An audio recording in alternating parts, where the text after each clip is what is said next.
साथियों, कितना स्पष्ट कथन है, लेकिन यह सुनकर सभी तिलमिला उठेंगे। ठीक इसी तरह की चिंता हिंदुओं को भी हुई। सनातनी पंडित भी कुछ न कुछ इस मामले पर सोचने लगे। बीच बीच में बड़े युगांतरकारी कहे जाने वाले भी शामिल हुए। पटना में हिंदू महासभा का सम्मेलन लाला लाजपत राय, जो कि अछूतों के बहुत पुराने समर्थक चले आ रहे हैं, की अध्यक्षता में हुआ तो जोरदार बहस छिड़ी। अच्छी नोकझोंक हुई।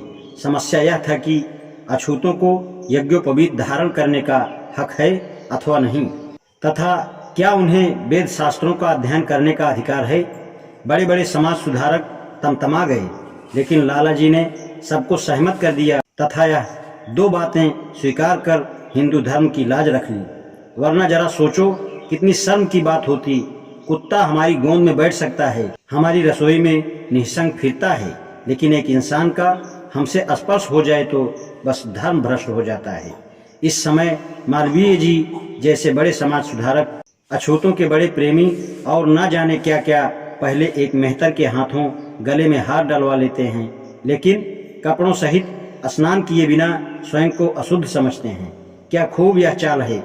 सबको प्यार करने वाले भगवान की पूजा करने के लिए मंदिर बना है, लेकिन वहाँ अछूत जा घुसे तो वह मंदिर अपवित्र हो जाता है, भगवान रुष्ट हो जाता है। घर की जब यह स्थिति हो तो बाहर हम बराबरी के नाम पर झगड़ते अच्छे लगते हैं। तब हमारे इस रवैये में कृतज्ञता की भी हद पाई जाती है। जो निम्नतम काम करके हमारे लिए सुविधाओं को उपलब्ध कराते हैं, उन्हें ही हम दुरदुराते हैं। पशुओं की हम पूजा कर सकते हैं, लेकिन इंसान को पास नहीं बिठा सकते। आज इस सवाल पर बहुत शोर हो रहा है। उन विचारों पर आजकल विशेष ध्यान दिया जा रहा है। देश में मुक्ति कामना जिस तरह बढ़ रही है, उसमें सांप्रदायिक भावना ने और कोई लाभ पहुंचाया हो अथवा नहीं, लेकिन एक लाभ जरूर पहुंचाया है। अधिक अधिकारों की मांग के लिए अपनी अपनी कौमी की संख्या बढ़ाने की चिंता सबको है। मुस्लिमों ने जरा ज़्यादा जोर दिया।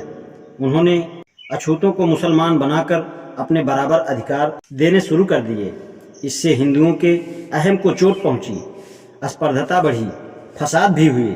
धीरे धीरे सिखों ने भी सोचा कि हम पीछे न रह जाएं। उन्होंने भी अमृत छकाना आरंभ कर दिया। हिंदू सिखों के बीच अछूतों के जनेऊ उतारने या केस कटवाने के सवालों पर झगड़े हुए। अब तीनों कौमें अछूतों को अपनी अपनी ओर खींच रही हैं। इसका बहुत शोर शराबा है।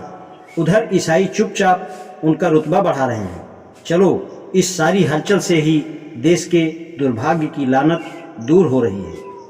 इधर जब अछूतों ने देखा कि उनकी वजह से उनमें फसाद हो रहे हैं तथा उन्हें हर कोई अपनी अपनी खुराक समझ रहा है, तो वे अलग ही क्यों ना संगठित हो जाएं। इस विचार के अमल में अंग्रेजी सरकार का कोई हाथ हो अथवा न हो, लेकिन इतना अवश्य है कि इस प्रचार में सरकारी मशीनरी का काफी हाथ था। आदि धर्म मंडल जैसे संगठन का विचार के प्रचार का परिणाम है। अब एक सवाल और उठता है कि इस समस्या का सही निदान क्या हो। इस जवाब का बड़ा अहम है।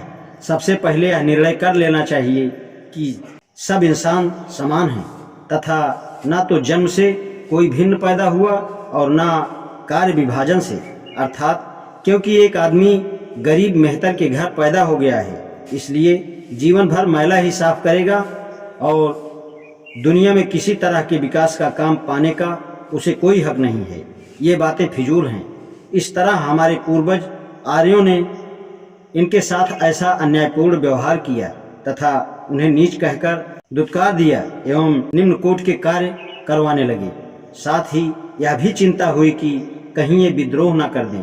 तब पुनर्जन्म के दर्शन का प्रचार कर दिया कि यह तुम्हारे पूर्व जन्म के पापों का फल है। अब क्या हो सकता है, चुपचाप दिन गुजारो।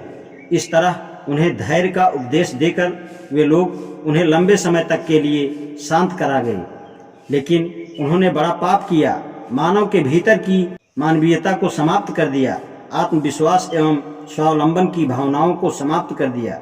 बहुत दमन और अन्याय किया गया। आज उस सबके प्रायश्चित का वक्त है। इसके साथ एक दूसरी गड़बड़ी हो गई। लोगों के मनों में आवश्यक कार्यों के प्रति घृणा पैदा हो गई। हमने जुलाहे को भी दुत्कारा। आज कपड़ा बुनने वाले भी अछूत समझे जाते हैं। यूपी की तरह कहार को भी अछूत समझा जाता है। इससे बड़ी गड़बड़ी पैदा हुई। ऐसे में विकास की प्रक्रिया में रुकावटें पैदा हो रही हैं। इन तबकों को अपने समक्ष रखते हुए हमें चाहिए कि हम ना इन्हें अछूत कहें और ना समझें, बस समस्या हल हो जाती है। नौजवान भारत सभा तथा नौजवान कांग्रेस ने जो ढंग अपनाया है वह काफ़ी अच्छा है। जिन्हें आज तक अछूत कहा जाता रहा, उनसे अपने इन पापों के लिए क्षमा याचना करनी चाहिए तथा उन्हें अपने जैसा इंसान समझना, बिना अमृत छकाए, बिना कलमा पढ़ाए या शुद्धि किए उन्हें अपने में शामिल करके उनके हाथ से पानी पीना यही उचित ढंग है।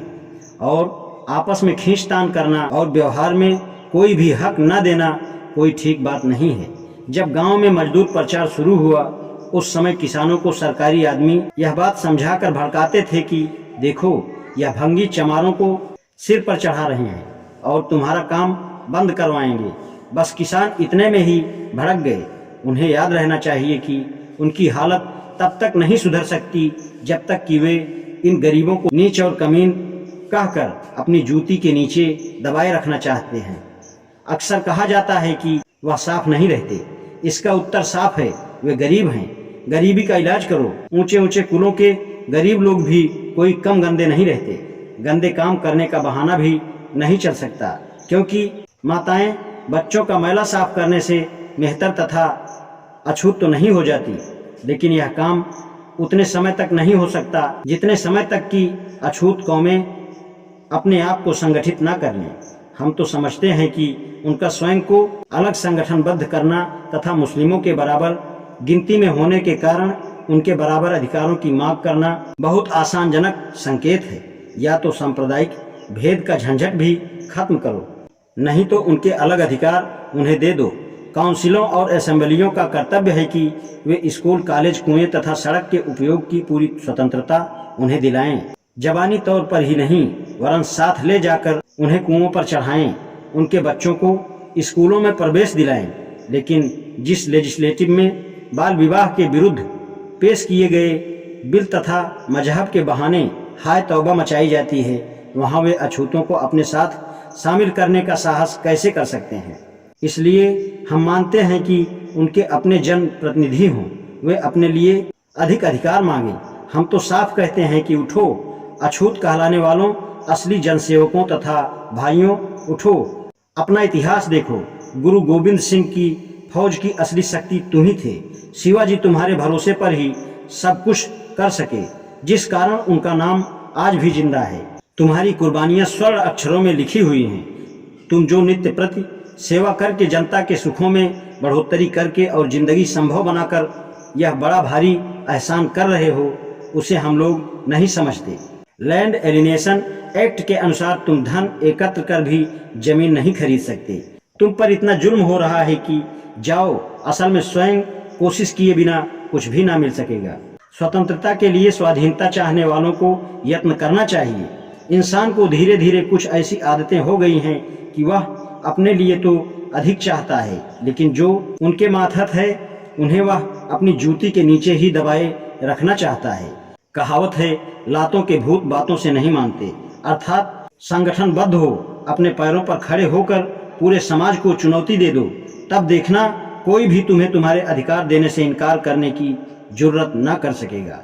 तुम दूसरों की खुराक मत बनो, दूसरों के मुंह की ओर न ताको, लेकिन ध्यान रहे नौकरशाही के झांसे में मत फंसना। यह तुम्हारी कोई सहायता नहीं करना चाहती, बल्कि तुम्हें अपना मोहरा बनाना चाहती है।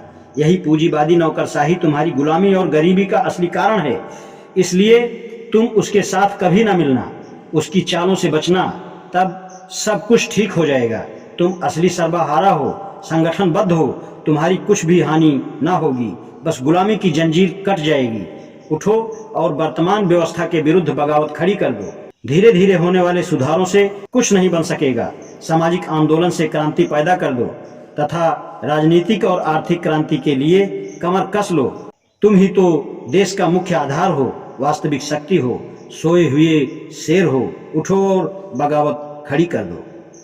आज इतना ही, शेष कल। धन्यवाद।